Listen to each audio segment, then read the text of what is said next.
Yo les aviso cuando les queden 10 minutos y 5 minutos. Listo, profe, listo, perfecto.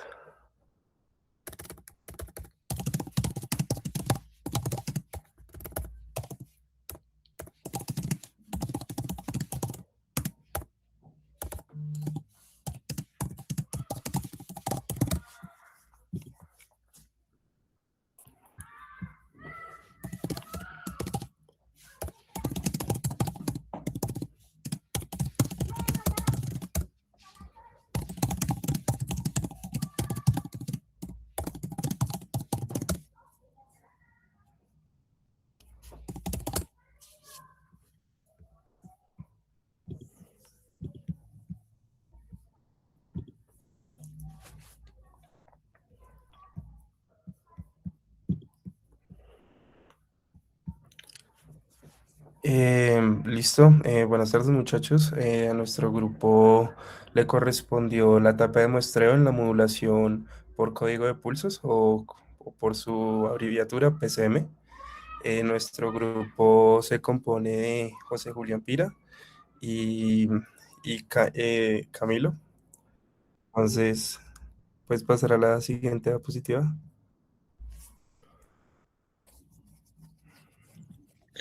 Bueno, yo voy a hablarles acerca de esta primera etapa, que es el teorema del muestreo. Lo que vamos a hacer acá es muy sencillo, simplemente vamos a coger una señal análoga y vamos a ver cómo las condiciones y cuál es la forma en que convertimos esa señal análoga en una señal digital. Eh, por favor, puedes pasar. Entonces, esto lo llamamos el teorema del muestreo. A ver, como contexto, lo que vamos a tener es una señal análoga, como pueden ver ahí a la izquierda, que es una señal continua, que va a estar limitada. Aquí está la primera condición muy importante para poder hacer, eh, para poder hacer lo que vamos a hacer, que es pues, toda esta cuestión del teorema del muestreo, y poder recuperar luego la información en la etapa de recuperación. Entonces, esto significa que necesitamos que esta señal esté limitada en un ancho de banda que llamamos B. Es lo mismo que tenemos ahí como GF es igual a cero para que la frecuencia sea mayor a B. Esto lo que decimos es, la condición para que podamos hacer el teorema del muestreo, sí pasa, tranqui. La condición para que podamos hacer el teorema del muestreo es que la frecuencia que esto lo llamamos la frecuencia de muestreo, que es este fs, debe ser dos veces el ancho de banda que tenemos definido. Entonces, si podemos ver en la imagen, tenemos a la izquierda como la señal original, el GT, y a la derecha tenemos como su espectro. Entonces, si puedes hacer como un acercamiento hacia el segundo diagrama. Bueno, ahí más o menos. Entonces, si pueden ver, acá está limitado este espectro desde cero a B y pues al contrario, desde cero hasta menos B. Entonces, ¿qué significa esto? Que más allá de B no existe esta señal. Esa es la condición que necesitamos para poder hacer el teorema del muestreo y que después cuando vayamos a recuperar la información, pues todo sí sea recuperable. O sea, si se sale, si es infinito en cuanto a pues el dominio de este espectro, pues simplemente no hay forma de poder hacer la recuperación. Ajá, o De sea, esta es definición, una sí sería señal correcto. de banda limitada, es una señal de banda limitada Exacto, porque el espectro solamente va hasta B. De ahí para la derecha, como ustedes lo ven, el espectro es nulo, ¿cierto? Hasta B va el ancho de exactamente. banda, por eso de B hacia la derecha no tiene componentes frecuenciales, por eso es una señal de banda limitada y por eso se puede aplicar este teorema llamado el teorema del muestreo, que dice que se debe muestrear mínimo a una frecuencia que es dos veces esa frecuencia máxima B, 2B. Ujú. Exacto. Entonces, es lo que decía el profe, es como lo que tenemos ahí en la fórmula de la frecuencia va a ser igual a dos veces el ancho de banda que tenemos definido. Eh, Dale, por favor, continúa. Entonces, Lo que nosotros vamos a tener ahora es el tren de impulsos. Entonces, esto es básicamente las pequeñas muestras que vamos a coger eh, de la señal análoga que tenemos y las interpretamos pues de esta forma. Entonces, estas pequeñas muestras van a estar dadas cada TS segundos, que TS va a ser igual a 1 sobre la frecuencia que definimos ahorita. Entonces, al final del día va a ser como, si recuerdan, pues la frecuencia son dos veces la, el ancho de banda. Entonces, nosotros vamos a tomar muestras cada uno sobre dos veces el ancho de banda que definimos. Si quieres, sigue, por favor. Y nada, pues esto lo que vamos a tener es como, al final del día, vamos a multiplicar la señal, es nuestro GT, por este tren de impulso anterior, y así vamos a obtener nuestro, lo que tenemos en el diagrama D que tenemos ahí, que ya si ven, no es una señal como análoga, sino que ya es como eh, pequeñas muestras de la señal que nos van a permitir poder hacer la reconstrucción luego. Esto también se puede ver como una serie de Fourier, si no me acuerdo mal, creo que se dice así. Y bueno, esto al final del día es lo que nos permite hacer la recuperación. ¿Puedes pasar, por favor? Que la Sí, sí, recuperación, antes de que eh, pases, entonces, como dice el compañero, lo que está mostrando ahí en la figura de la izquierda es esa operación de muestreo matemáticamente. Es la señal analógica original, que ahí se ve como una línea punteada, multiplicada por un tren de deltas de Dirac, un tren de impulsos que hacen el efecto del muestreo. Y el resultado de la señal analógica G por el tren de impulsos que tienen una amplitud constante, da como resultado ese tren de impulsos que se ve ahí a la izquierda, pero que ya no son de amplitud constante. Si los ven, es un tren de impulsos cuya amplitud es proporcional a el valor de la señal G de t en cada instante donde está el impulso. Entonces es como la representación matemática ideal del muestreo. Se muestrea matemáticamente multiplicando la señal G por un tren de impulsos de la misma amplitud para obtener un tren de impulsos de amplitud variable como se observa ahí a la izquierda. Y en el gráfico de la derecha se ve lo que eso ocasiona, lo que el muestreo hace en el dominio de la frecuencia. A la izquierda está el muestreo en el dominio del tiempo y a la derecha lo que pasa cuando se muestrea en el dominio de la frecuencia. Y si ustedes comparan ese espectro de la derecha con el de la gráfica anterior, el efecto del muestreo lo que hace es replicar el espectro original. Si te devuelves una diapositiva atrás, sí, por favor. Sí, o sea, ahí pueden ver como que este tren de impulsos, pues, es constante, ¿sí? Como amplitud que no tiene constante. variación. Y Ujú, ahora multiplicándolo por eh, pues, por la señal análoga que tenemos, que si quieres devuélvete como para mostrarla, por esta ajá, señal que tenemos a la izquierda, pues vamos a obtener ya no una señal análoga así, sino que vamos a tener una señal que pues sigue como el patrón de esta señal, pero pues ahora es ujú. con un tren de impulsos de forma variable, que ya no es Eso. continua Eso en el como dominio del la tiempo. diapositiva anterior. Y en el dominio de la Es- frecuencia, si te exacto. devuelves Y pues también, en el dominio de la frecuencia, miren cómo era el espectro, era solamente un lóbulo, ¿cierto? Ahí centrado en cero. Y cuando se muestrea, miren en lo que se convierte en el dominio de la frecuencia. Avanza, se replica ese lóbulo a izquierda y a derecha. Ese es el efecto en el dominio de la frecuencia del muestreo, replicar el espectro original. Ujú. exactamente. Y nada, continúa. Bueno, eso es lo que les decía ahorita, como, bueno, toda señal así se puede representar como una frecuencia, pero pues, continúa. Lo que quiero decirles es, ya como, ya teniendo esta muestra que, habiendo aplicado este teorema del muestreo, eh, ya no tenemos una señal análoga que, pues, es continua, sino tenemos frecuencias, pequeños muestreos de esta señal y podemos hacer una reconstrucción completa de la señal original, pues uniendo los puntos que nosotros pues acabamos de obtener. Esto se hace a través de algo que se llama un filtro de altos y bajos. Eh, Matemáticamente este filtro realiza como una interpolación y como que generamos muestras llamadas sync para que, pues, hacer toda la sumatoria de de todas las funciones sync, eh, y así obtenemos la señal original, pero pues mi compañero ahí, Fabián, va a explicar como un poco más a fondo cómo funciona este filtro.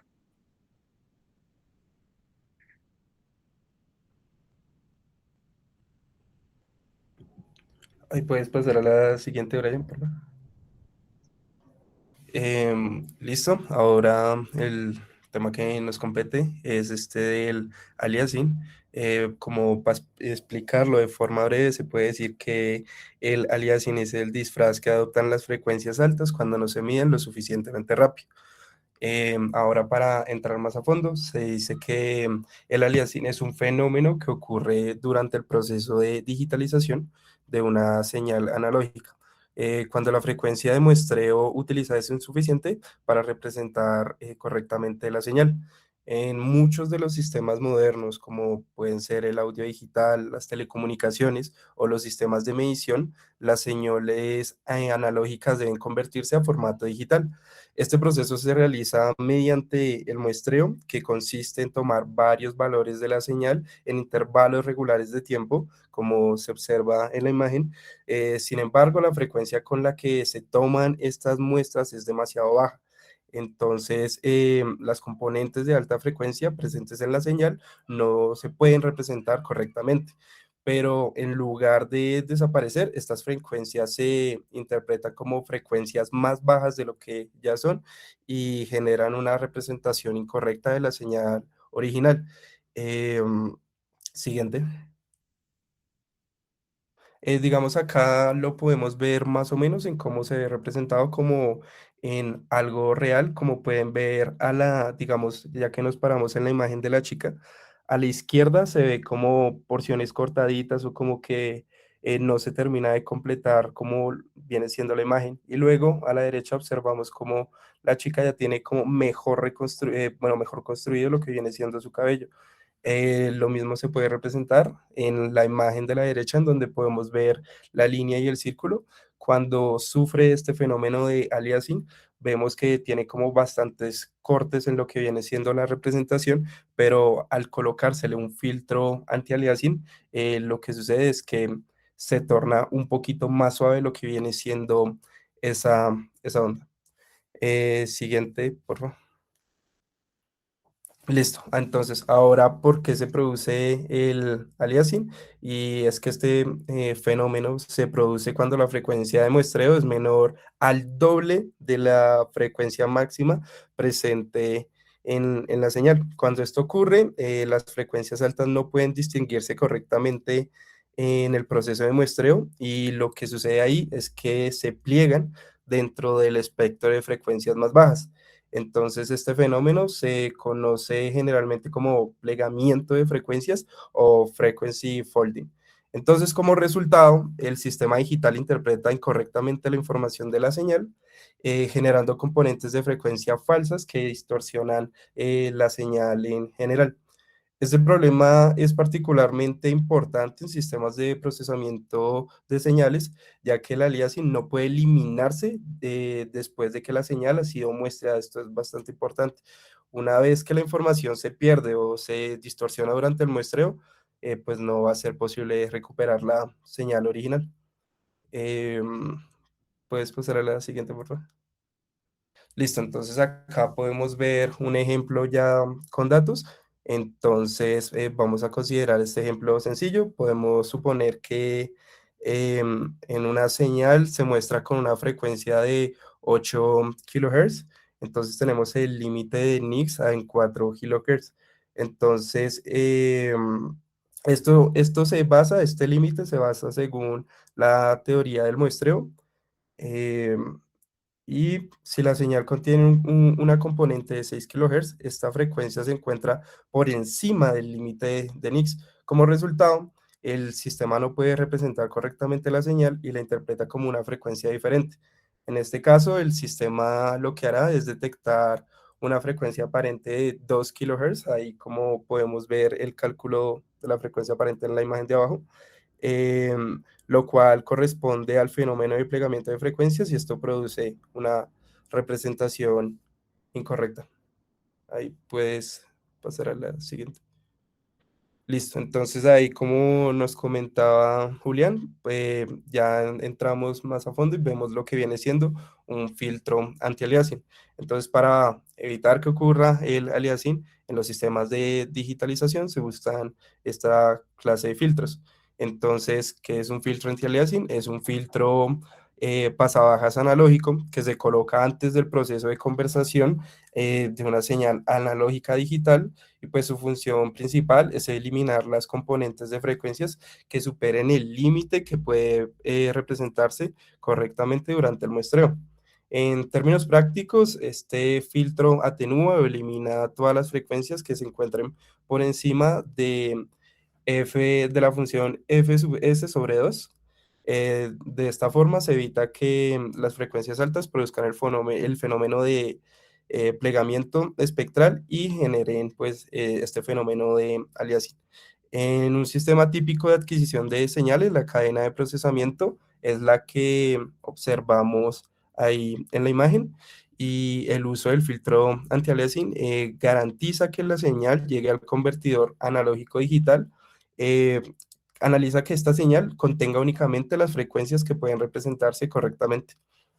Ahí puedes pasar a la siguiente.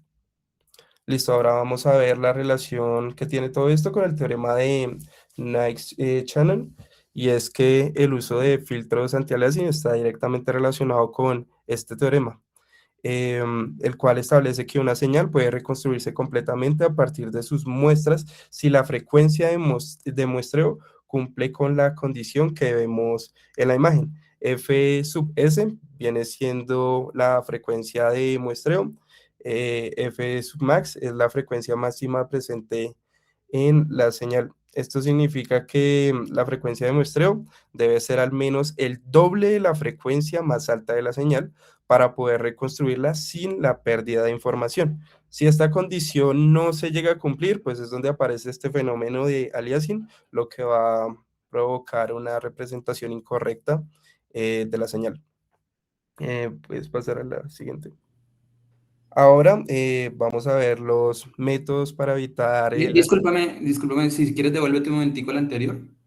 Sí, exactamente, como dice el compañero, esta diapositiva resume mucho, ¿no?, de lo que se ha dicho.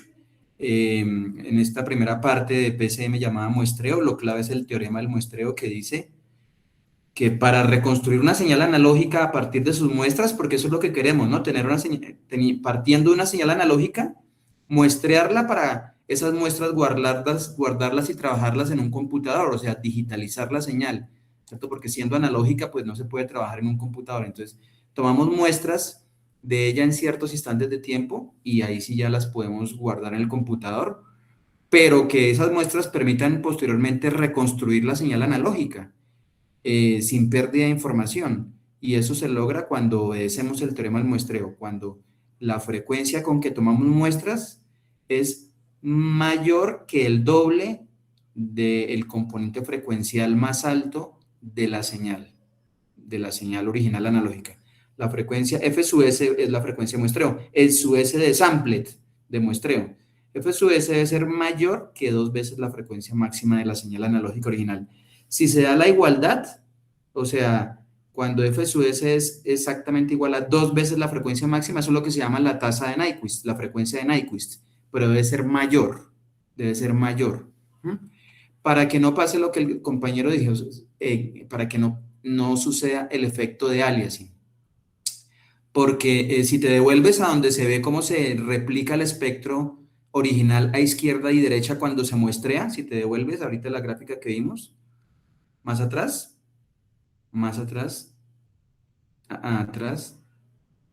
atrás, ahí. Dijimos que a la derecha se observa el espectro ya de la señal muestreada y que lo que se observa es que el espectro original, que era el lóbulo central solamente, se replicó a derecha y a izquierda. ¿Sí ven? Ahí se muestran 2 réplicas a la derecha y 2 réplicas a la izquierda. Eso es lo que hace el muestreo. Y entonces, teniendo ya la señal muestreada y mirándola desde el punto de vista de frecuencia, mirándola ahí a la derecha, ¿Cómo recuperaríamos la original, que es solamente el lóbulo central? ¿Cómo pasaríamos de esta muestreada a la original, que era solamente el lóbulo central? Pues como dijeron los compañeros, con un filtro. Para eso sirven los filtros.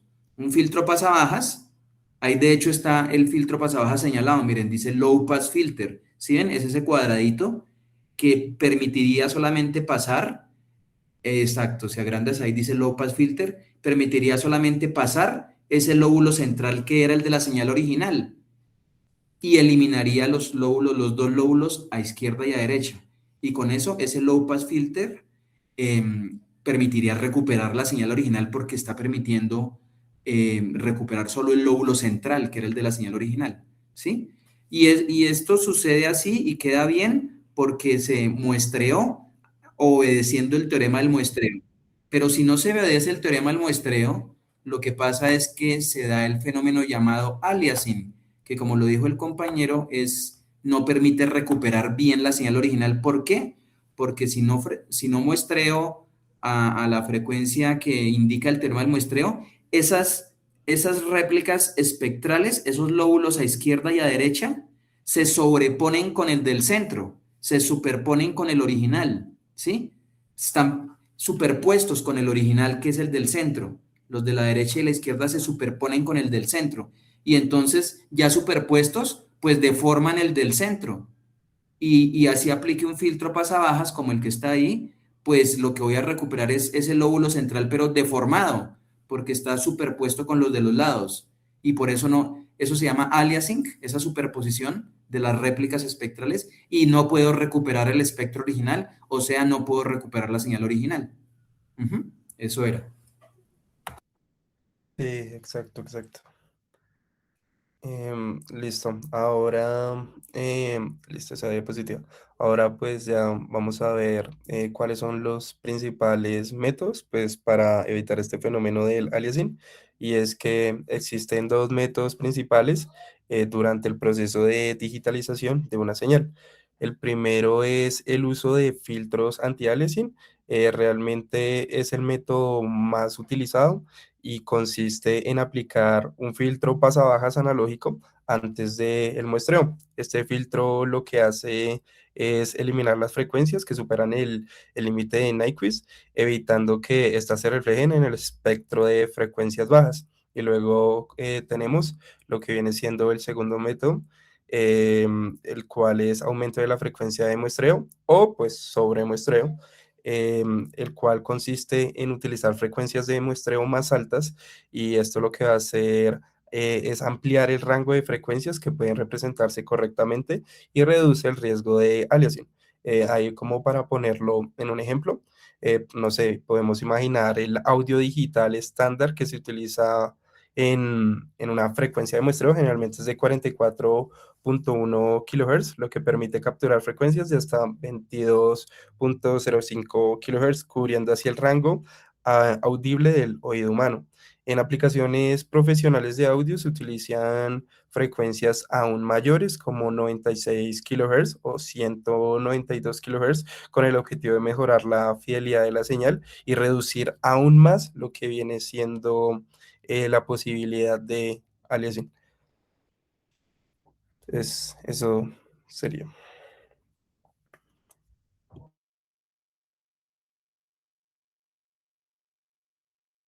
Bueno, yo a continuación les voy a hablar un poco acerca de los muestreos y básicamente como el profesor comentó al inicio de la exposición, vamos a empezar con el muestreo ideal. ¿Y qué es el muestreo ideal? En el muestreo ideal nosotros tenemos la onda, que está aquí a nuestra izquierda, y se introduce un tren de impulsos de Dirac. Esto lo que facilita es que estos trenes pueden o se usan para, digamos, tener una amplitud constante, de tal manera que a la hora de la conversión de la señal sea más fácil. Aquí lo que sucede es multiplicamos el tren de impulsos de Dirac por la onda, por la señal, y lo que obtenemos es el ajuste de los trenes de impulsos a las respectivas amplitudes de la onda. Esto es, digamos, en papel, esto es ideal, esto llevarlo a la práctica es muy complejo, primero porque no podemos simular los trenes de impulso de Dirac, y segundo porque existen otros muestreos que en cuanto al hardware, que es lo que disponemos para convertir señales analógicas a digitales, están más optimizados y de hecho es lo que se usa. Entonces, teniendo en cuenta el muestreo ideal, vamos ahora a pasar con el muestreo natural. Espera que tengo que cambiar esto. Bueno, ¿qué es el muestreo natural? El muestreo natural pasa de dejar el tren de impulsos de Dirac para tener unos pulsos que generamos nosotros mismos. Entonces, estos pulsos, básicamente como sucedió anteriormente, son unos pulsos que, digamos, por conveniencia se toman rectangulares con altura de alguna manera constante y se ajusta nuevamente a la curva de la onda, multiplicando la señal de la onda por este tren de pulsos. Y básicamente aquí lo que obtenemos es, luego de hacer esta operación, pues obtenemos más o menos una especie de señal de esta manera. ¿Qué sucede aquí en el muestreo natural? Que durante el intervalo de la muestra eh, tenemos una amplitud que va variando conforme pasa el tiempo. Entonces esto, a pesar de que se puede trabajar con ello, digamos que no es la mejor manera porque complica o de alguna manera añade más dificultad a la hora de hacer la transición de análogo a digital. Acá dice que el muestreo natural es similar al muestreo por impulsos, que es el anterior, impulsos o ideal, excepto que el tren de impulsos pues, se reemplaza por el tren de pulsos, como lo mencioné, en un periodo de tiempo que es cuando tomamos la muestra.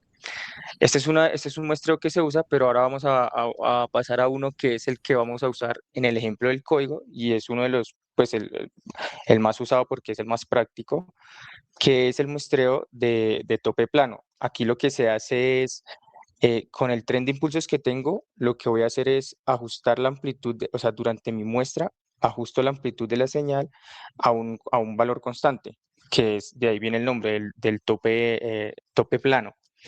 Entonces, esto lo que me va a facilitar es los cálculos porque durante todo mi tiempo de muestreo, que en realidad son milisegundos, pues voy a tener una amplitud constante conforme cada muestra que vaya tomando. Y esto facilita pues los cálculos y facilita todo el procedimiento de conversión de análogo a digital. Durante la transmisión no se introduce ruido en la parte superior del pulso de transmisión que que se puede eliminar fácilmente si el pulso es en forma de partes de flat top, que es básicamente este. Como les dije, aquí la parte superior es plana, es decir, tienen amplitud constante, por ello se denomina con este nombre.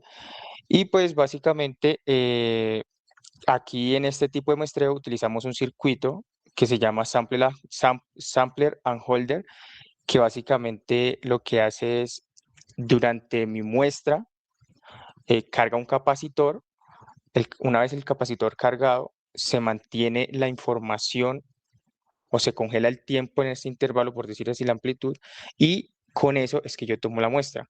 De esa manera no permito que, digamos, estén variando las cosas, sino que la tomo con la información que se cargó. Entonces, esto facilita básicamente todo. Bueno, aquí tenemos el tren de impulsos ajustados a a la señal y este luego lo multiplicamos acá, o sea, lo obtenemos de la convolución de este pulso rectangular, que es lo que me dan los rectángulos de amplitud constante, que es el que usamos en este muestreo. Y básicamente este es el que vamos a usar en el código que les vamos a presentar ahorita a continuación. Aquí, esta representación gráfica, pues como les dije, sale de multiplicar PT, que es la convolución de esta señal, por el tren de impulsos que ya está ajustado a a la curva. La señal muestrada puede obtenerse por convolución, como les dije, del rectángulo PT con señal idealmente muestrada, digamos, SDT como se muestra en el diagrama, que es básicamente lo que les dije. Este es el circuito que utilizamos, circuito Sample and Hold. El circuito de muestreo y retención toma muestras de la señal analógica de entrada, las mantiene durante un periodo de tiempo determinado para luego emitir la parte muestrada de la señal de entrada. Este circuito solo es útil para mostrar unos microsegundos de señal de entrada. Aquí, como les decía, se carga un capacitor. Una vez cargado, esta es la información de la señal que queda congelada y lo que permite pues, facilitar los cálculos y que la señal quede constante en cuanto a la amplitud. Esto no era- Bueno, y ahora pues nosotros implementamos un código. Ah, bueno, un segundito antes de eso, entonces sí, efectivamente, como dice el compañero, está el muestreo ideal, que es el muestreo matemático, pero está el muestreo real práctico que se divide en dos categorías, el muestreo natural y el muestreo de cresta plana. Esos son los dos que sí se llevan a cabo en la práctica. El ideal es matemático, pero el natural y el de cresta plana sí se pueden hacer con circuitos.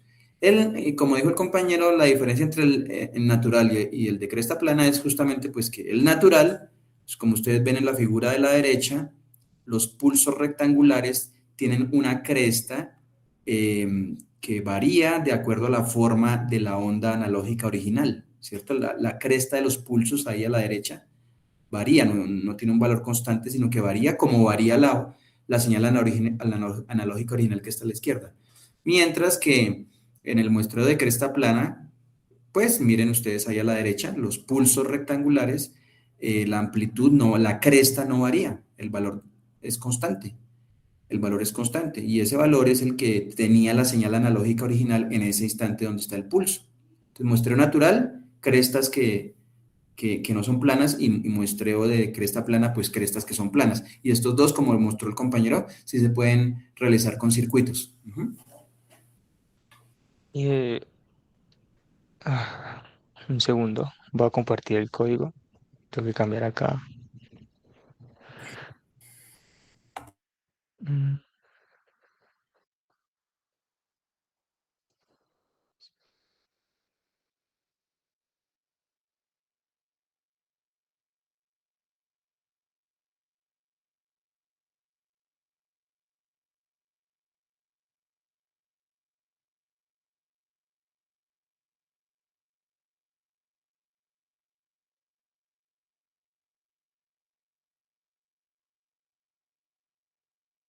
Que ya me están viendo la pantalla del código, ¿sí? Sí. Bueno, aquí básicamente lo que nosotros hicimos fue implementar un código de una señal para pasarla por el proceso de muestreo con con el filtro anti-aliasing y pues digamos, este es básicamente toda la estructura del código y una vez nosotros corremos esto, lo que vamos a obtener es lo siguiente. Pero ahí se mira bien, ¿sí? Sí. Listo, básicamente acá nosotros en la primera imagen, pues básicamente es lo último que mencionamos del tema del circuito Sample and Hold, que es básicamente nosotros tenemos nuestra señal en azul multiplicada o sea, bueno, multiplicada por el tren de impulsos efectivamente, y en estos punticos naranjas son las muestras que tomamos una vez digamos, el circuito permite congelar en ese intervalo de tiempo la amplitud. Entonces, aquí está nuestra señal. Luego aquí tenemos, mediante las transformadas de Fourier, las muestras a 10.000 hercios, que es básicamente, digamos, lo que se espera que salga. Y aquí abajo, en la parte de abajo de la mitad, tenemos la muestra, eh, digamos, la reconstrucción, digamos, la señal original en azul, la reconstrucción en naranja. Esta es la señal original en azul, la reconstrucción. En la parte de abajo tenemos cuando le aplicamos el filtro anti-aliasing a la curva y básicamente digamos que eso sería a diferentes frecuencias y lo que obtendríamos.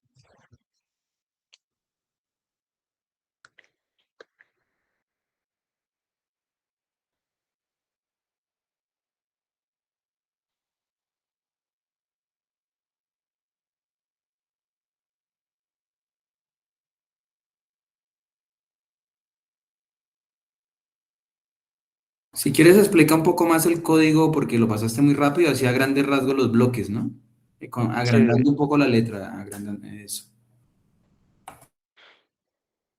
Bueno, acá tenemos la señal, o sea, vamos a simular la señal analógica, entonces básicamente tenemos que definir un tiempo, la frecuencia, tenemos también digamos, el vector de tiempos, que es lo que vamos a usar para las muestras, creamos la señal Aquí utilizamos la FFT para visualizar.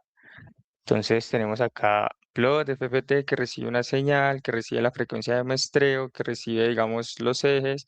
Bueno, esto es el eje, el título, la frecuencia máxima. Luego tenemos acá los números de punto de señal, ventanas de Han, FFT real para la señal. Bueno, esto ya es o sea, el display gráfico, el plot, el set, título. Bueno, aquí ahora tenemos la muestra de la señal. Entonces, básicamente acá, como se ha comentado, pues simula el muestreo ideal. FS radial piso target, pues la frecuencia de muestreo del objetivo en hercios. El tiempo, que es uno sobre bueno, el periodo, uno sobre la frecuencia, el periodo de muestreo. El tiempo donde se tomaron las muestras, los valores muestrados.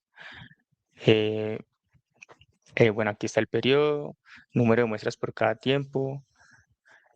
Aquí están los tiempos muestrados y los valores. Ahora esta función que es pues el circuito que me permite, digamos, congelar el tiempo durante la muestra en amplitudes constantes. Aquí tenemos, bueno, como dice el comentario, aquí en esta función intenta reconstruir la señal continua usando la interpolación. Mm,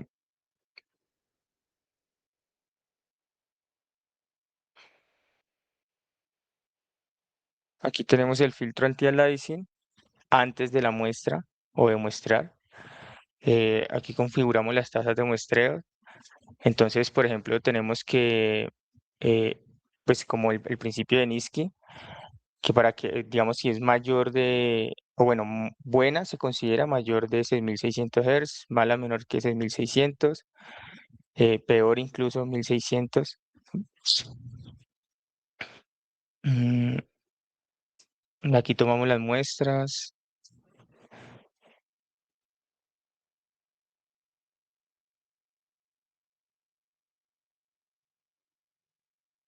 Esto ya es tema de despliegue gráfico, los ejes, y pues ya después de eso, pues obtenemos las gráficas. Entonces, ¿vuelves a describir, por favor, las diferentes gráficas? ¿Qué es lo que muestran? Ahí las miran todas, ¿sí? Sí. Listo, bueno. Entonces, pues en la primera básicamente es un ejemplo de la gráfica del flat top que utiliza, pues, bueno, las crestas constantes. Entonces aquí se tiene, digamos, la onda que ya está multiplicada por el tren de pulsos. Y los punticos naranjas o los rectángulos, sí, las líneas naranjas o sea, las muestras que se toman en el momento que se usa el circuito. Entonces fueron tomadas, digamos, a 10.000 hercios y pues básicamente es eso. Luego tenemos a la derecha arriba, eh, pues el espectro está en 10.000 hercios en este caso. eh, Luego, digamos que hay picos alrededor de 700, 1600, 3600. Y básicamente lo que muestra es el principio de Niski. Digamos que la frecuencia sobre 2 tiene que estar, en este caso, más o menos en 5000. Digamos que aquí como la frecuencia es 3600, que es menor en este punto, por ejemplo, eh, digamos que cumple el principio y pues se cumple que la señal esté limitada, digamos, frecuencia tiene que ser mayor a 2 veces lo del principio para reconstrucción y para evitar el antialiasing. Luego tenemos aquí en la tercera del medio aquí a la izquierda, eh, digamos que se reconstruye la señal. eh, y luego aquí en la, en la de abajo, en la última a la izquierda abajo, pues tenemos una vez que se aplica el filtro, digamos el resultado con el filtro y el resultado sin el filtro, que son los verdes con y los asteriscos naranjas sin. Y Ujú. básicamente eso sería. Ah, bueno, sí, sí, miramos la de arriba a la izquierda. Ahí está la señal original, que está como en verde o azul, la analógica, y las muestras, que son los puntos naranjas, ¿cierto? Las muestras. Ujú. Arriba a la izquierda. Y a la derecha, el espectro de esa señal original calculado con la FFT. En el código se vio que la señal analógica es una suma como de tres senos y por eso aparecen ahí en el espectro tres picos en cada una de las frecuencias de cada uno de los tres senos. Y bueno, gracias a las muestras, en la segunda figura, en la figura de la mitad a la izquierda, se pudo reconstruir la señal original a partir de las muestras. Y ahí dice reconstrucción. A partir de las muestras, miren que se reconstruye eh, relativamente bien la señal original. Ujú. Listo. ¿Qué más tienen? ¿Tienen alguna actividad así como un quizzes o algo así? Sí, señor. Ah, Un bueno, segundo. podemos proceder. Sí, ya usamos el Kahoot, y al que se lo gane, pues el día que tengamos presencial le damos el dulce. Ah, bueno.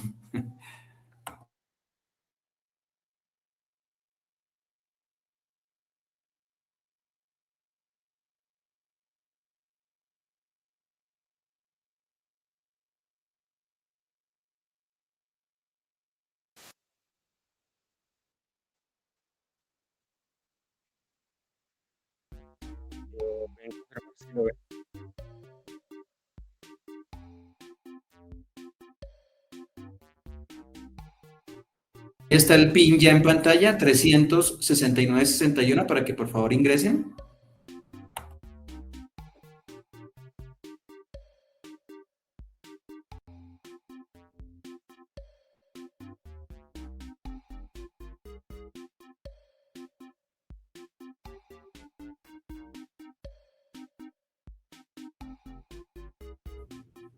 Demos eso, demos un minuto para que ingresen.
Bueno,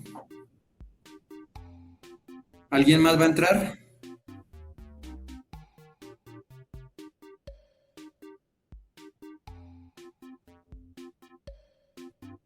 Arranquemos entonces. Ujú.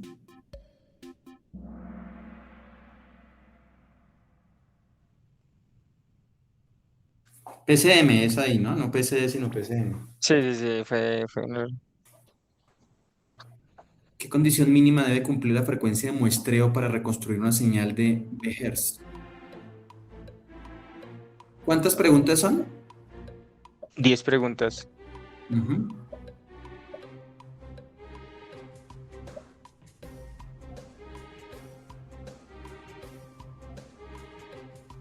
Condición mínima.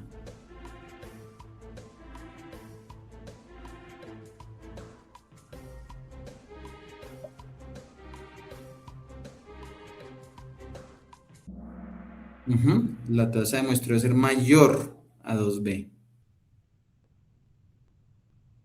Es lo que dice el teorema del muestreo.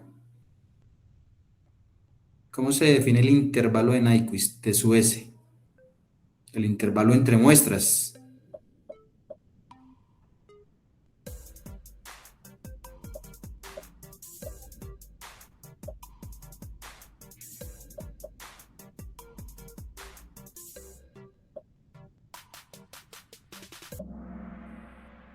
Ajá, la frecuencia de Nyquist es 2b, el intervalo es 1 sobre 2b, el periodo entre muestras. ¿Cuál es la función principal de un circuito sample and hold?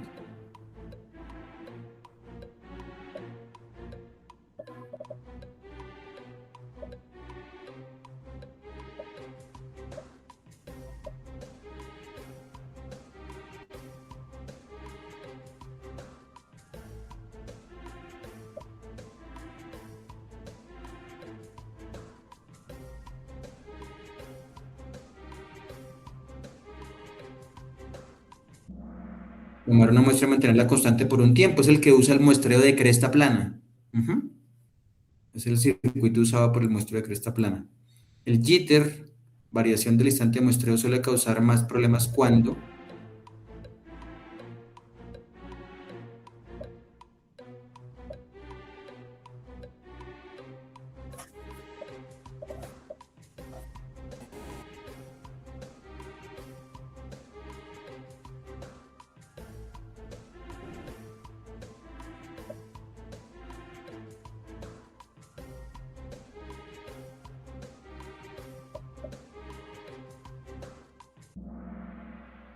la señal de entrada tiene mayor frecuencia. ¿Qué ocurre si una señal se muestrea por debajo de la tasa de Nyquist?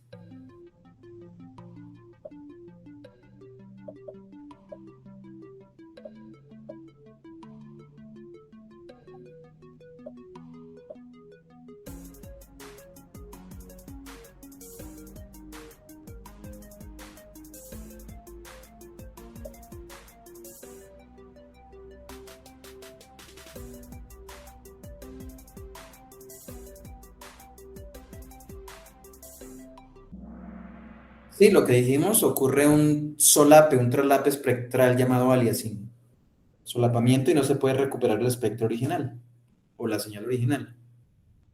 En el muestreo natural, durante el ancho del pulso, la amplitud de cada muestra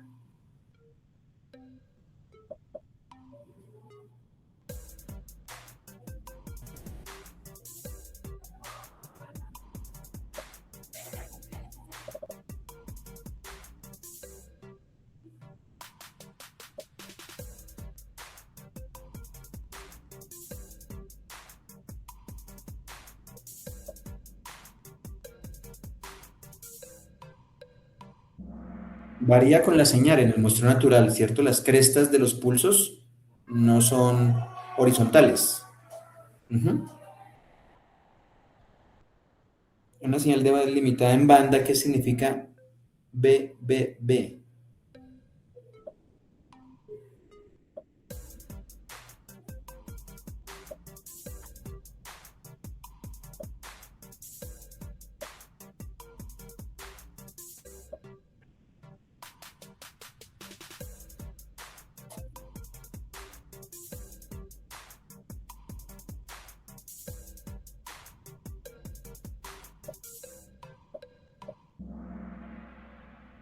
La frecuencia máxima significativa.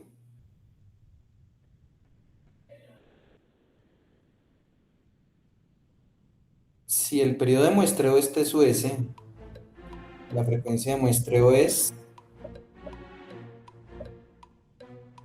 El periodo de muestreo T sub S es el intervalo entre muestras.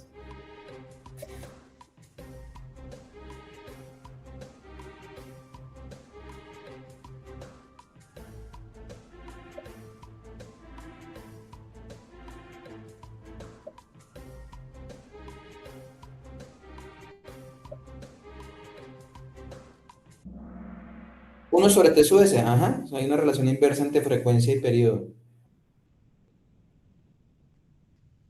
¿Qué es el aliasing en el procesamiento de señales?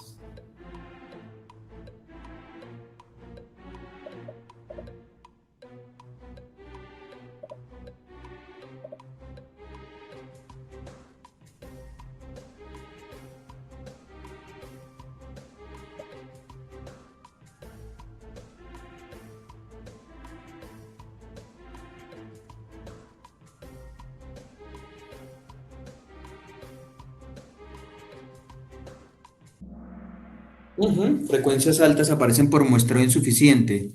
Aparece el solape espectral y aparecen frecuencias altas por submuestrear. Ujú. ¿Cuál es la función principal de un filtro anti-aliasing?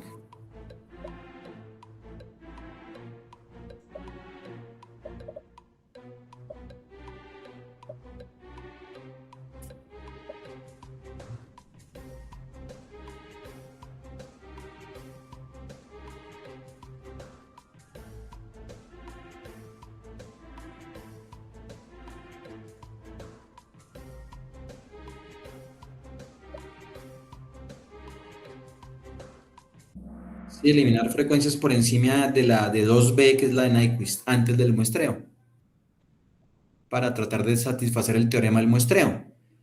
Listo, entonces ya ese es el ranking, ¿cierto? Ujú. Felicitaciones para de Águilastro, Jos y Andrés Rojas. Felicitaciones para ellos, queda pendiente el premio, la entrega del premio. Listo. Ok, entonces esto Sí, era, señor. sí, esto era PCM muestreo, la primera etapa. Ahora pasemos a la siguiente etapa, a las siguientes dos etapas, cuantización y codificación. Entonces, de muestreo, el que no estaba era Joan Sebastián Franco, ¿cierto? Fue el que no estuvo presente, Sí, profe, correcto. que de pronto cancela Joan Sebastián, listo. Profesor, subimos la exposición al Drive, ¿sí? ¿O no? Sí, claro, por supuesto, eso se me olvidó preguntarle si ya tenían la presentación en el Drive. No, Súbanla no, no, ya la subimos, ya la subimos. en una subcarpeta dentro de la carpeta que estábamos manejando. Los que sí Sí. estuvieron fueron Brian Camilo, José Julián y Fabián. Ujú. Sí, sí, señor. Ahora para PCM, cuantización y codificación, entonces el grupo 8, Daniel Aguilar está, Sí, señor. Juan David Ladino, Sí, también estoy, profe. Marlon David Pavón Sí, señor, también estoy, profe. y María Paula Román. Sí, profe. Listo, arranquemos entonces. Y también por favor creen la carpeta, la subcarpeta allá en la carpeta que tenemos con las presentaciones y suban de una vez también la presentación mientras empiezan a exponer. Cuantización y codificación para completar PCM. Vamos hasta las 6.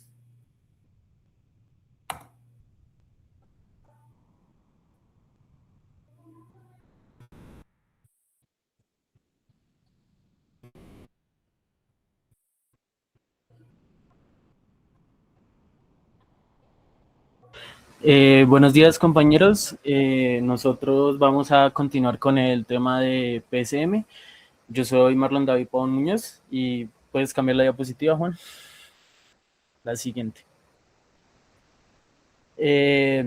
A continuación vamos a hablarles de las siguientes dos partes de PSM, que significa Pulse Code Modulation, que como explicaron anteriormente nuestros compañeros, pues sabemos que PCM es una técnica para convertir señales analógicas en una señal digital.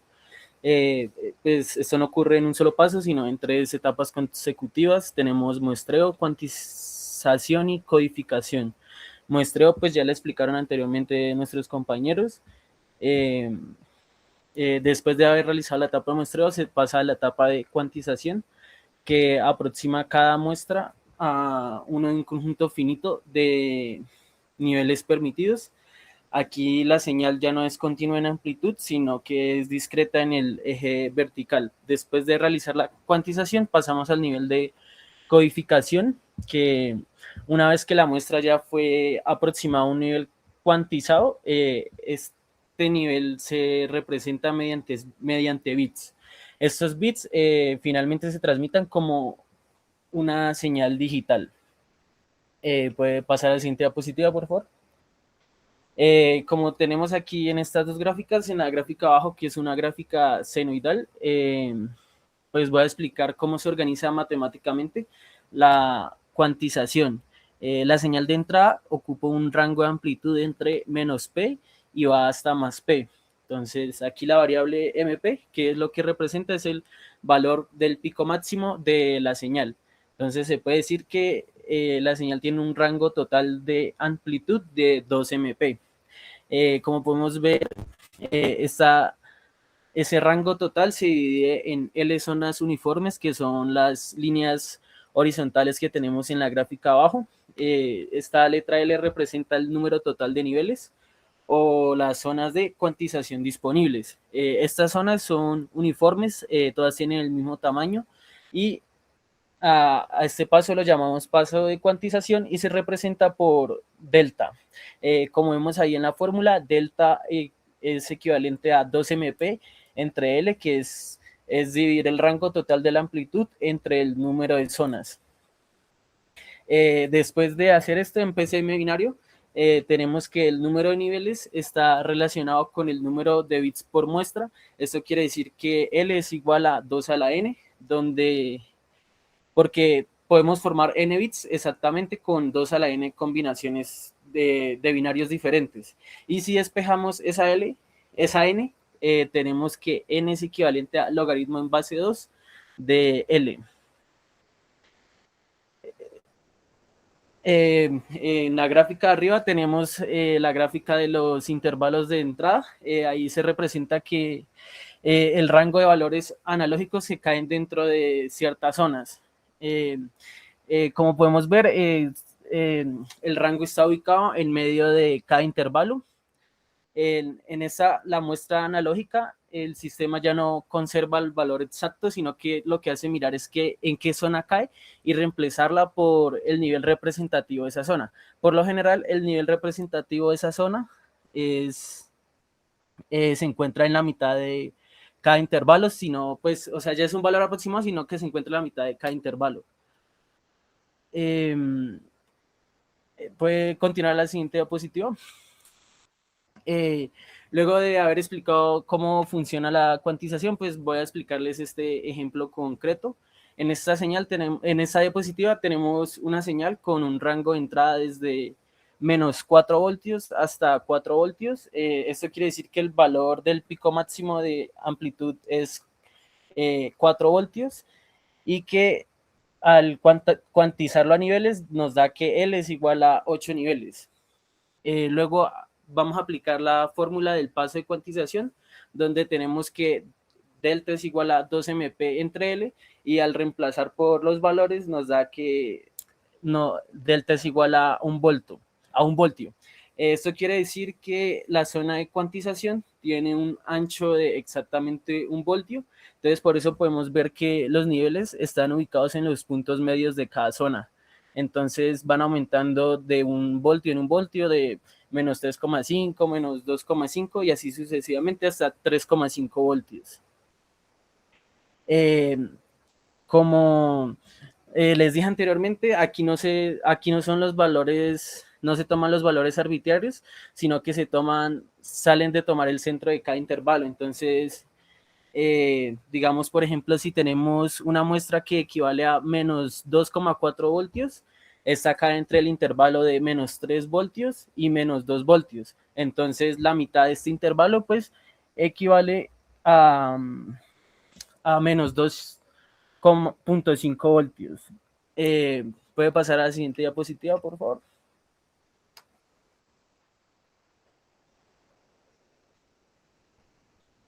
Una vez que ya la muestra fue cuantizada, pasamos a la etapa de codificación. Aquí en esta diapositiva pues organizamos este proceso por medio de estas tablas. A cada zona le vamos a asignar un intervalo de entrada, un nivel cuantizado, un número de código y finalmente un código de PCM binario.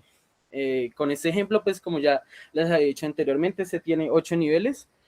Entonces calculamos el número de bits por muestra con la fórmula de n log en base 2 de 8, que nos da igual a 3 bits. Entonces esto quiere decir que cada muestra se representa con una palabra binaria de 3 bits.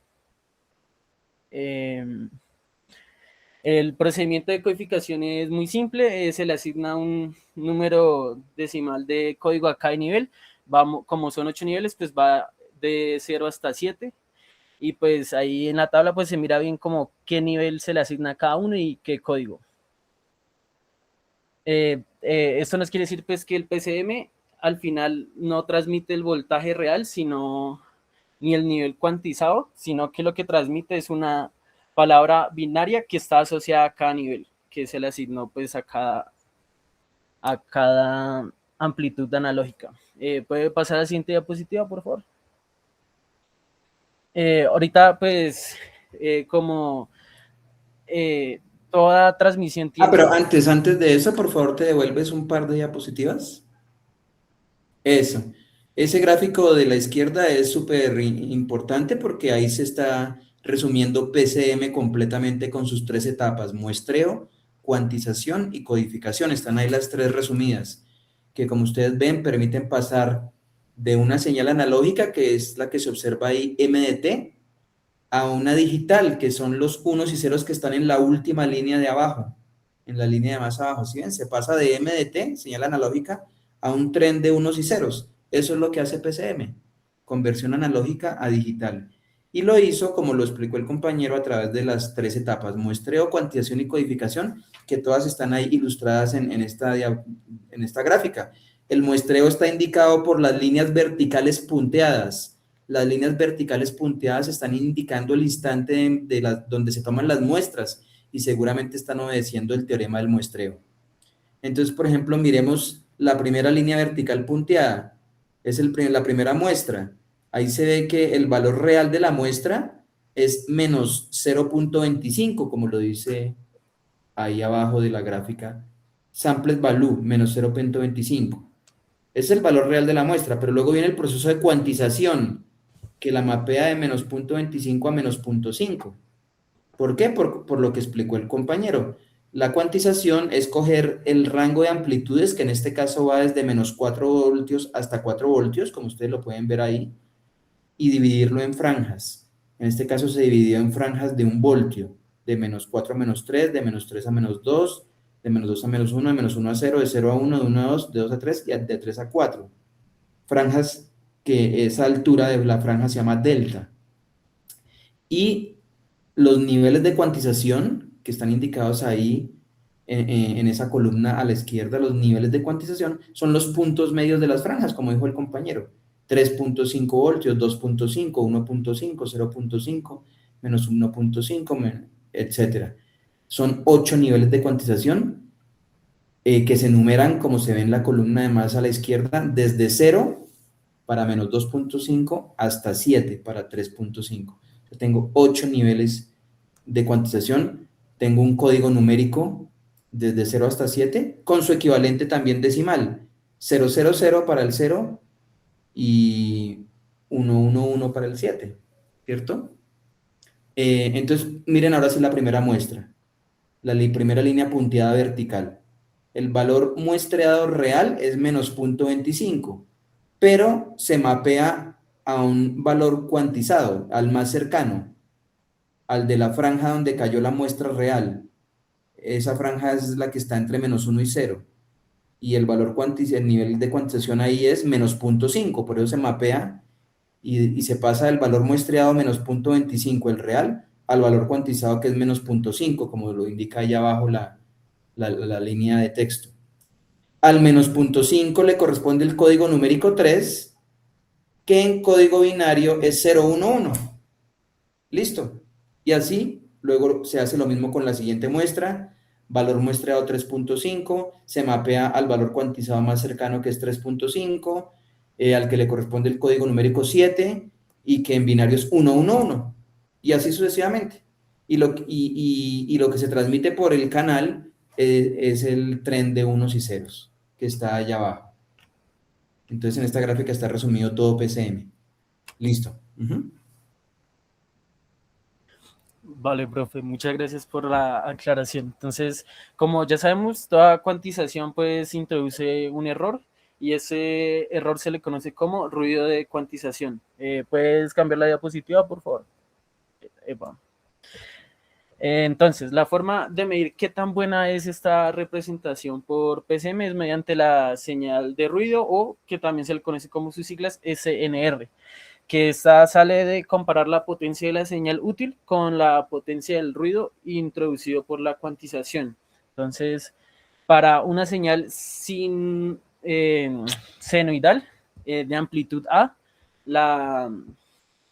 la excursión de pico a pico es de 2A, o sea, es el rango completo. Entonces, el cuantizador tiene L niveles, donde delta equivale a 2A entre L. Es parecida a la fórmula de delta anterior, utiliza pues los mismos datos. Después, vamos a calcular la potencia del ruido de cuantización, que este se modela como delta a la 2 entre 12. Este número 12 sale de asumir que el error de cuantización está uniformemente dentro del intervalo permitido del error. Entonces se hace una varianza aleatoria uniforme donde el cuadrado del ancho es dividido entre 12. Entonces vamos a sustituir este delta por 2A entre L, donde obtenemos que NQ es igual a a la 2 entre 3L a la 2. Entonces, por otra parte, pues también tenemos otra fórmula que nos indica cuál es la potencia promedio de una señal senoidal, donde la amplitud es A. Entonces tenemos que, donde dice que S es igual a la 2 entre 2. Entonces, con estas fórmulas que tenemos, la relación señal a ruido queda donde S se divide entre NQ y esto es equivalente a la amplitud a la 2 entre 2 y esto es dividido entre la amplitud a la 2 dividido 3L2. Entonces al simplificar esta fórmula tenemos que la amplitud se cancela y obtenemos S entre NQ que es equivalente a 3 medios por L al cuadrado. Entonces, ¿esto qué quiere decir? Es muy importante porque muestra que la calidad depende principalmente del número de niveles y no del valor que tenga la amplitud. Entonces, ahora vamos a llevar esta expresión a decibelios y para esto vamos a sacar el 10 log del ruido del S entre NQ. Entonces, vamos a hacer 10 log de 3 medios por L al cuadrado, que esto nos da equivalente a 1.6 más 20 log L. Y como PCM es binario, pues tenemos que L es igual a 2 a la N. Entonces, al final, obtenemos la expresión que en decibelios, que es 1.76 más 6,02 N. Entonces, al interpretar esta ecuación, en interpretación física tenemos que cada bit adicional mejora el ruido de cuantización aproximadamente en 6 decibeles. Entonces, eso quiere decir que si el número de bits, que si aumentamos el número de bits por muestra, también se aumenta el número de niveles y esto hace que se disminuya el paso del delta. Entonces, esto lo que ocasiona es que se reduzca el error de cuantización y se mejora la señal digital que se transmite al final.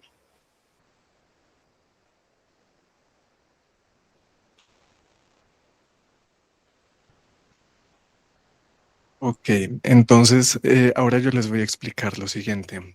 Entonces, además de eso, tenemos un error de cuantización cuadrático medio. Entonces, ¿qué quiere decir esto? Esto representa la magnitud del error al aproximar una muestra de amplitud continua a un nivel discreto continuo, finito. En este caso, esto actúa como un tipo de potencia promedio de cuantización. Entonces aquí partimos del supuesto que el error tiene la misma probabilidad de ocurrir a lo largo de toda la señal. Entonces, este error de cuantización cuadrático medio surge con esta integral que ven acá, que termina siendo delta al cuadrado sobre 12. Entonces aquí si reemplazamos la fórmula del delta que obtuvimos anteriormente, bueno, que se nos presentó anteriormente, vamos a obtener esta fórmula, que es si queremos expresar el error de cuantización con amplitud. Lo siguiente es la cuantización uniforme. Entonces aquí vamos a usar pasos más pequeños para amplitudes bajas, que es donde la señal es más frecuente, y pasos más grandes para las amplitudes bajas. Entonces aquí lo que vamos a hacer es que en estas zonas vamos a comprimir las muestras y luego usar la cuantización uniforme, que estas partes pues son las más importantes porque es donde va a estar más la información. En esta parte, como no es tan común, pues digamos que no es tan importante cuantizar esta zona. Esto es como se va a ver en el código, que es lo que vamos a explicar a continuación. Listo, pueden abrir el código, por favor.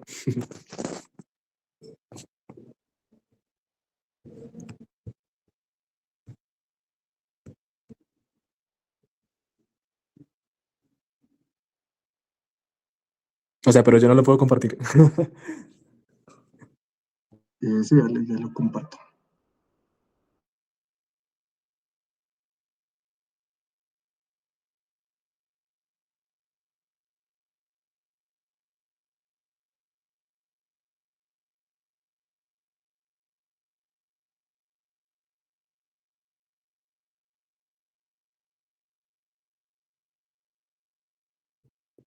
Listo. Bueno, en este código, básicamente lo que estamos haciendo es simular todo el sistema entero, desde tener la señal analógica, muestrearla, cuantizarla, luego se codifica, luego representarla, o sea, señalizarla para poder enviarla a través de un transformador y finalmente recuperarla en el receptor. Bueno, empezamos con la señal análoga, que la tenemos ahí escrita, que sería 3 coseno de 15t pi medios más 2 seno de 10t pi. Esa sería la señal análoga. Baja. Hasta el código. Bueno, tenemos la señal análoga. Posteriormente, lo que hacemos es seguir el teorema de que la frecuencia máxima, o sea, tenemos que utilizar la frecuencia máxima y hacer que el fs sea el doble de esa frecuencia. En este caso, tenemos que la frecuencia máxima es 15, entonces pues precisamente utilizamos esa frecuencia, la multiplicamos por 2 y utilizando esa frecuencia, la frecuencia de muestreo, obtenemos el periodo de muestreo, que sería el inverso, o sea, 1 sobre fs. Posteriormente, definimos el intervalo en donde vamos a muestrar la señal, que sería en este caso desde el segundo 0 hasta el segundo 2, con intervalos chiquitos de TS. Listo, sigue bajando. Esa sería la gráfica de la señal muestrada, aún no está cuantizada, o sea, está muestreada en el eje X. Listo. Ahora, seguimos para el siguiente paso, que será el de la cuantización. ¿Qué queremos hacer con esto? El objetivo de la cuantización es básicamente sacar niveles discretos, sí, sacar niveles discretos de la señal en la amplitud y con esos niveles generar palabras en binario para poder enviar esas palabras binarias por un transformador. En este caso, utilizamos 4 niveles de cuantización, eso es L, y pues como explicó antes el profesor, como son 4 niveles y N, o sea, la cantidad de bits que se necesitan para poder representar esos niveles son nada más 2, porque como saben, con 2 bits podemos contar desde 0 hasta 3, los cuales son 4 niveles. Bueno, entonces tenemos los bits, tenemos los niveles, y con eso hacemos esa siguiente fórmula de muestras cuantizadas, la cual básicamente lo que está haciendo es, sí, o sea, poner por cada muestra, o sea, en cada instante de muestreo, la muestra un punto en la amplitud. O sea, mejor baja y se explica mejor así con la gráfica. Baja un poquito más, por favor. Ya, ahí lo pueden ver. Entonces, en cada punto de muestreo en cada punto de muestreo se pone el nivel de la amplitud de la señal. Son 4 niveles, como pueden ver. Nada más hay 4, o sea, 4 como líneas horizontales en el eje vertical, en donde puede ir el punto, o sea, donde puede ir la cuantización. Listo, entonces, siguiendo de eso, pasamos a la siguiente parte, que sería codificar en palabras binarias esa señal análoga muestreada y cuantizada. Básicamente lo que hace esa loop es asignarle un índice a cada punto de la señal. O sea, como hay 4 niveles, entonces se asigna un índice 0, 1, 2 y 3 para cada punto de la señal. Y posteriormente, esos niveles, o sea, 1, 0, 1, 2 o 3, se convierten en palabras binarias. Si es 0, sería 0, 0, si es 1, sería 0, 1, si es 2, sería 1, 0, y si es 3, sería 1, 1. Allí más abajito pueden ver cómo queda la cadena binaria. Ahí como pueden ver, están todos los puntos del muestreo y pues sí, ahí están. Entonces, siguiendo de eso, vamos a una parte muy interesante que es los formatos de señalización. ¿Y esto qué es? Dirán ustedes. En esta parte, o sea, tenemos la cadena de palabras binarias, ¿sí o no? Tenemos que enviarla de alguna forma al receptor. Y Discúlpame, en eso no te demores mucho porque es un tema del siguiente grupo. Entonces, solo muy por encima porque es un tema listo. del siguiente grupo que tiene modulación delta, formatos de señalización y TDM. Entonces, solamente muy superficialmente. Bueno, entonces digo, como en general hay muchos tipos de formatos de señalización. ¿Qué es lo importante de esto? Hay que tener en cuenta 2 cosas, pues según lo que vimos. La sincronización y el DC. Es importante que en promedio el tiempo el tiempo de la señal esté tanto en 1 como en 0, o sea, que el promedio sea 0. Porque si el DC es mayor a 0, pueden haber errores de transmisión. Y la sincronización también es muy importante. Esto me refiero a el computador, cómo se sincroniza para poder leer, o sea, el computador cómo se sincroniza para poder saber cuándo empieza un bit y termina uno. Si hay sincronización muy mala, por ejemplo, como en el primer caso de unipolar NRZ, donde el voltaje es alto todo el periodo si es un 1 y el voltaje es bajo si es un 0 durante todo el periodo, si hay muchos unos seguidos, se desincroniza muy fácil. Entonces, eso es una cosa que tener en cuenta. Y bueno, o sea, ve bajando ahí, mostrando todas básicamente rápido. Ahí como pueden ver, esa primera es la que les dije que es difícil de sincronizar. Sigue la siguiente. Entonces, ahí como pueden ver, hay otros tipos, unos que si el bit es 1, entonces es voltaje alto, si el bit es 0, es negativo, como en ese caso, baja más. En este otro, por ejemplo, el voltaje bajo es un 0, en unipolar RZ, no es -1, baja más. Si no estoy mal, el 1, si hay un bit 1, el voltaje sube alto, la mitad del periodo y luego regresa a 0. Eso es lo que les digo de la sincronización. Así es más fácil para el computador saber cuándo empieza un bit y termina otro. Listo, baja más. Este es otro tipo. Hay varios tipos de sincronización, digo, de señalización, de formatos de señalización. Baja más, que son bastantes. Aunque creo que el siguiente es el último ya, sí. Bueno, y ese sería el último, el Manchester. Entonces, finalmente, listo, baja para el último bloque de código. Sube un poquito más. Eso, gracias, listo. Listo, finalmente, después de que el receptor haya decodificado esas señales a la palabra binaria de nuevo, básicamente tendría la señal muestreada.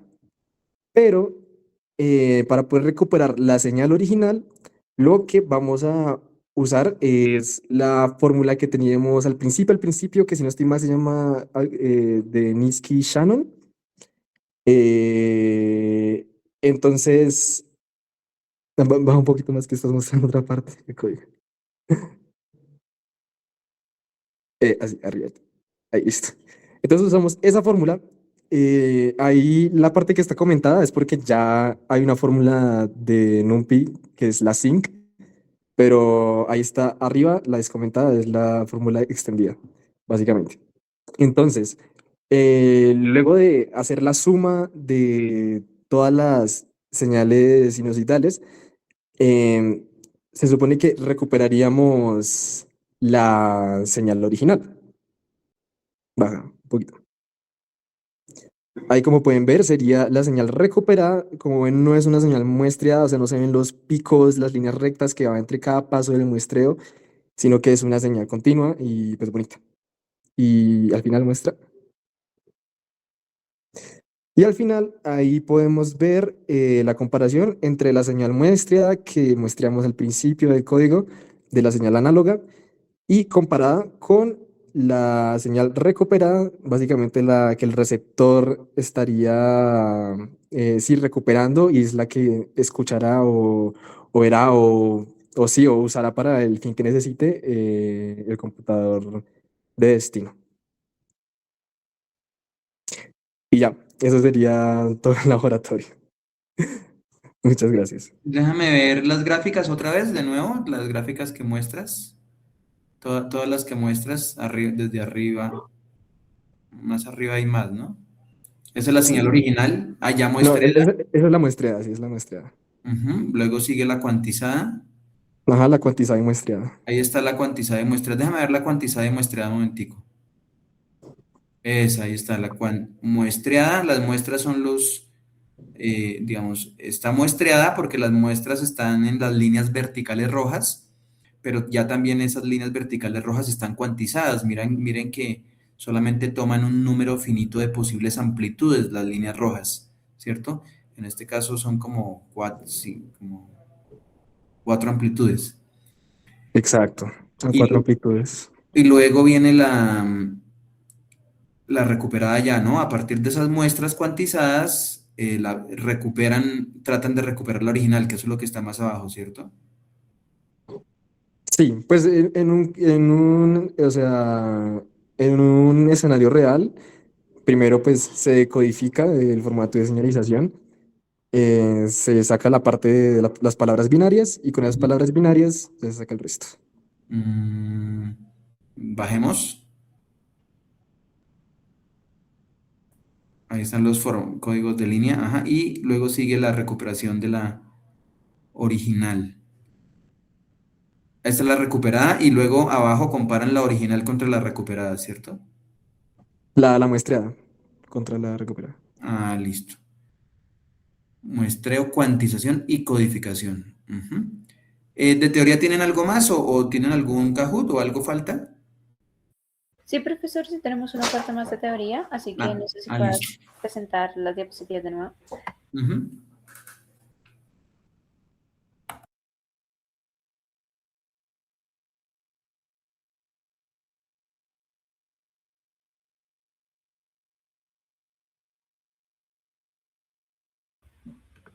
Bueno, pues listo. Ahora viene la parte de los requerimientos del ancho de banda. Entonces, pues en PCM ya sabemos cómo se genera, cómo se cuantifica, cómo se codifica, pero pues el siguiente reto ya es saber cuánto espacio va a ocupar, dado que pasar del mundo analógico al digital no es algo gratuito, se requiere un espacio.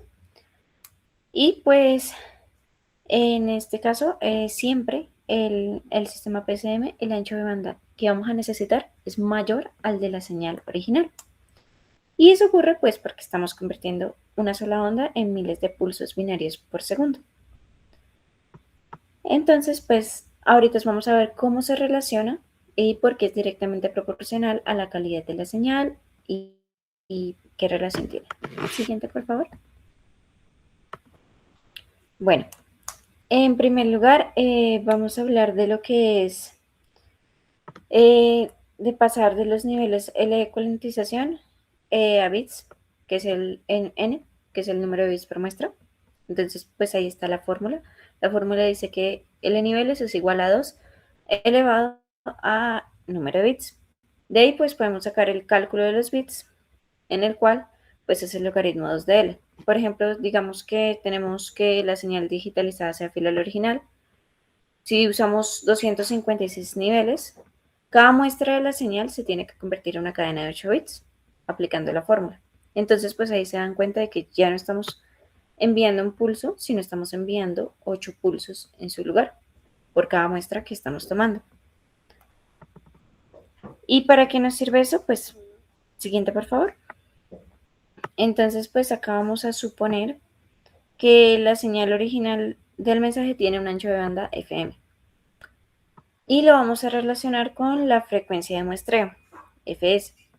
Según pues el teorema de Nesquik, esta frecuencia de muestreo debe ser al menos el doble del ancho de banda FM. Si se puede ver en la primera expresión, ahí se ve representado, es mayor o igual al doble del ancho del mensaje original. Ese es el mensaje original. Si multiplicamos esos bits por la cantidad de muestras por segundo, que es la frecuencia de Fs, si los multiplicamos se obtiene la tasa de transmisión o bitrate. Esa es la fórmula de abajo que aparece RB. Y eso es lo que nos va a indicar cuántos unos y ceros están saliendo del sistema por segundo. A continuación, pues ya vamos a calcular y ver por completo la relación. Porque todo esto es para que después podamos ver todas las fórmulas. Sigue, por favor. Entonces, ¿cómo calculamos el ancho de banda mínimo FPCM? La teoría de las comunicaciones nos dice que, pues idealmente, para transmitir una tasa de bits determinada, el ancho de banda mínimo necesario es la mitad de esa tasa. Entonces, por eso es que tenemos el bitrate sobre 2. Y pues acá viene todo lo que acabamos de ver. Entonces, recordamos que el bitrate es igual al número de bits por muestra por la frecuencia de muestreo. Al hacer la sustitución en la fórmula, ya vemos una relación directa entre la frecuencia del ancho de banda PCM de la señal que queremos pasar con el número de bits y con la frecuencia de muestreo. Vemos que es igual a n por la frecuencia de muestreo sobre 2. Luego podemos ya recordar que la frecuencia de muestreo se puede expresar que es igual a 2 por la frecuencia del mensaje original, FM. Por favor, sigue la siguiente.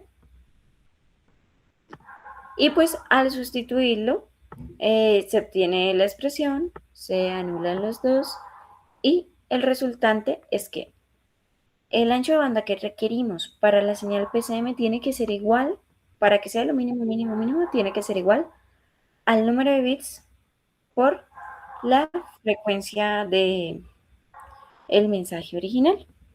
Es decir, que es n veces mayor que el ancho de banda de la señal original. Ahora, esto porque es importante. Porque si usted altera, como si usted sacrifica, reduce n o reduce la frecuencia de muestreo, que es Fs, que lo vimos en la anterior diapositiva, se va a dar cuenta de que la calidad se va a ver afectada. Y pues eso nos va a permitir ver cuánto necesitamos o tomar decisiones técnicas para ver si sacrificamos la calidad o no.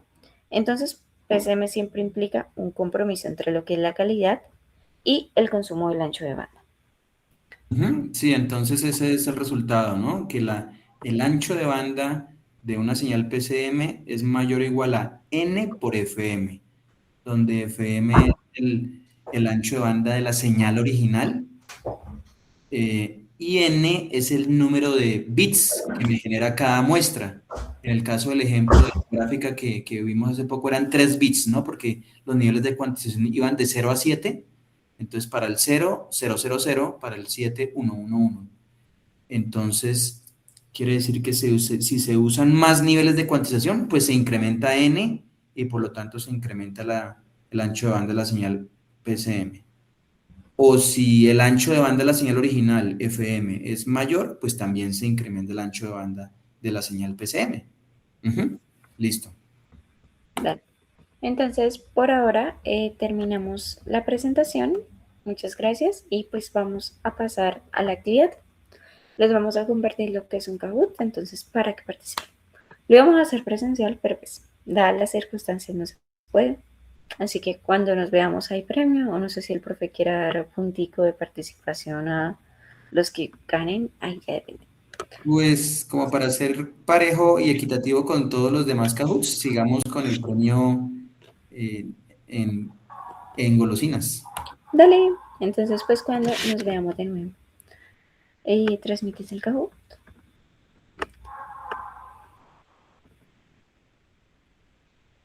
Listo, ahí está para que se unan. Si algo les voy a dejar el código en el mensaje del chat. 792-0118. Demos ahí ¿Cuántas preguntas son? Son poquitas, no son tampoco tantas, son como cerca de 10. Ujú. Y temporizadas. Sí, están temporizadas. Ah, bueno. Ya subieron la presentación al Drive. Todavía no, profe, porque pues estábamos en el momento de presentar y todo con esto, pero ya la subimos. Ah, bueno. El plan que se tiene es que el próximo lunes, pues, entren allí los grupos, a presentar los grupos 9 y 10, de acuerdo a cómo está planteado en el archivo de Excel, en el Drive.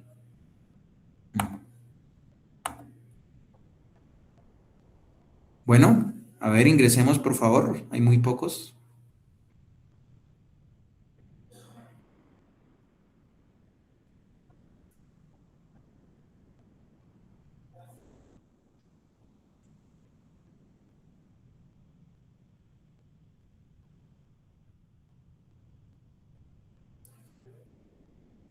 Siete noventa y dos cero uno dieciocho. Ujú.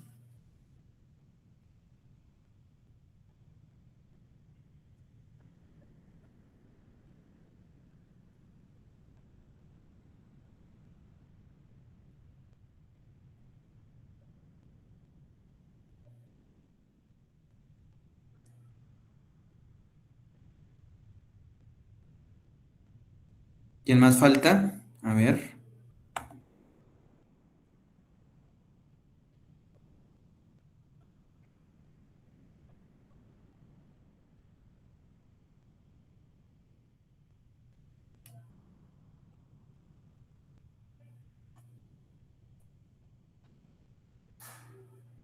Mm,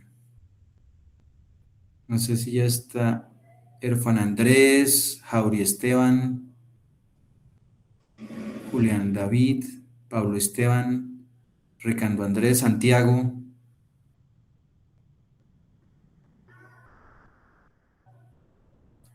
Listo, arranquemos entonces.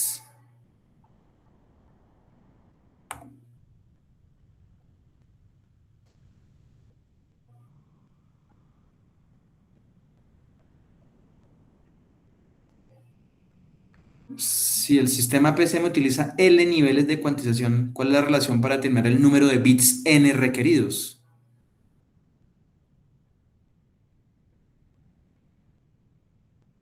L niveles de cuantización. Entonces, ¿cuántos bits N se generan por muestra?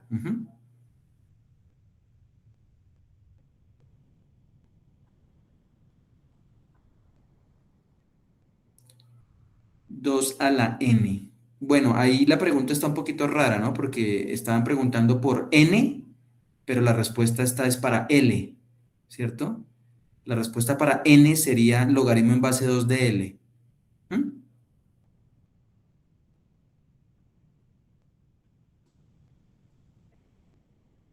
¿Cuál es la función principal de un codificador en un sistema PCM? De la tercera etapa, codificación.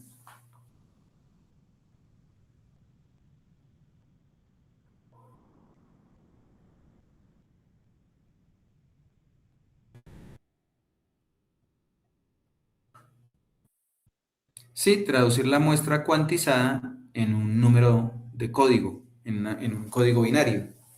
Ujú.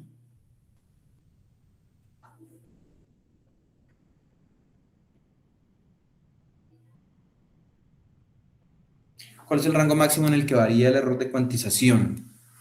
En un cuantizador uniforme. Cuantizador uniforme es aquel cuyas franjas tienen el mismo alto delta, ¿cierto? Las franjas en las que se divide la amplitud de la señal tienen el mismo alto delta. Entonces varía entre menos delta medios y delta medios.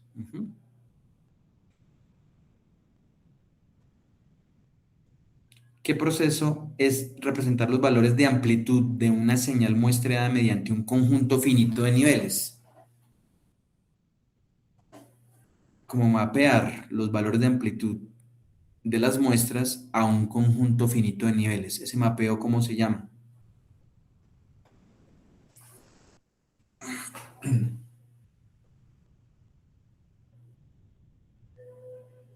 Cuantización, sí, justamente es la etapa de cuantización. Eso es lo que hace.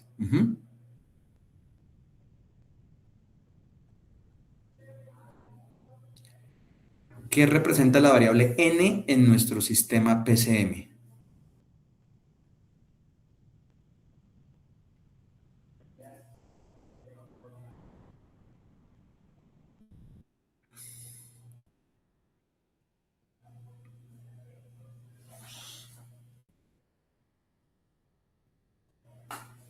El número de bits por muestra, el número de bits que me genera cada muestra.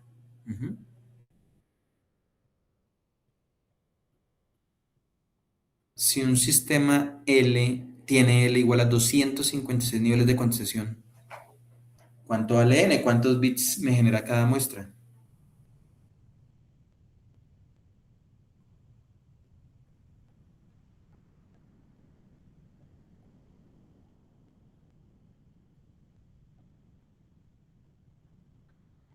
Me genera 8 bits. N es logaritmo en base 2 de L.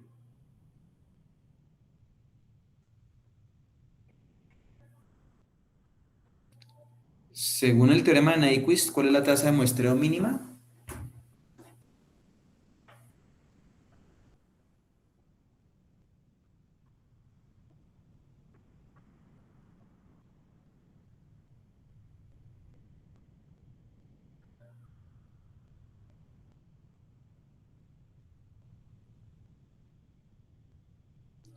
El doble del ancho de banda del mensaje. F sub S mayor o igual que 2B. ¿Cómo se calcula la tasa de bits? O sea, la velocidad en bits por segundo a la que se está transmitiendo en un sistema PCM.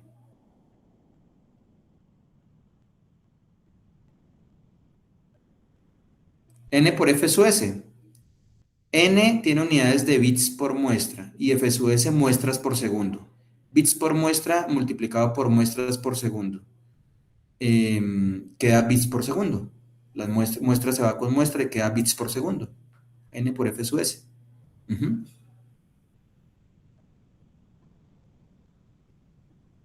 ¿Es posible aumentar la resolución de una señal PCM, añadir más bits sin que el ancho de banda del canal se vea afectado?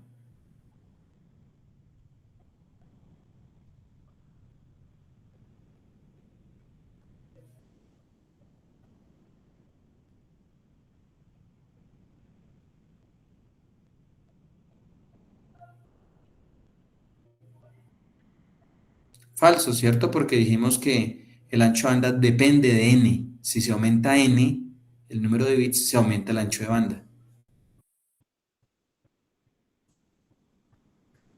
Listo. JOSF, Pablo Olaya y Andrés Rojas. Entonces, aplausos para ellos. Queda pendiente la entrega del premio. Y entonces la idea, el plan es continuar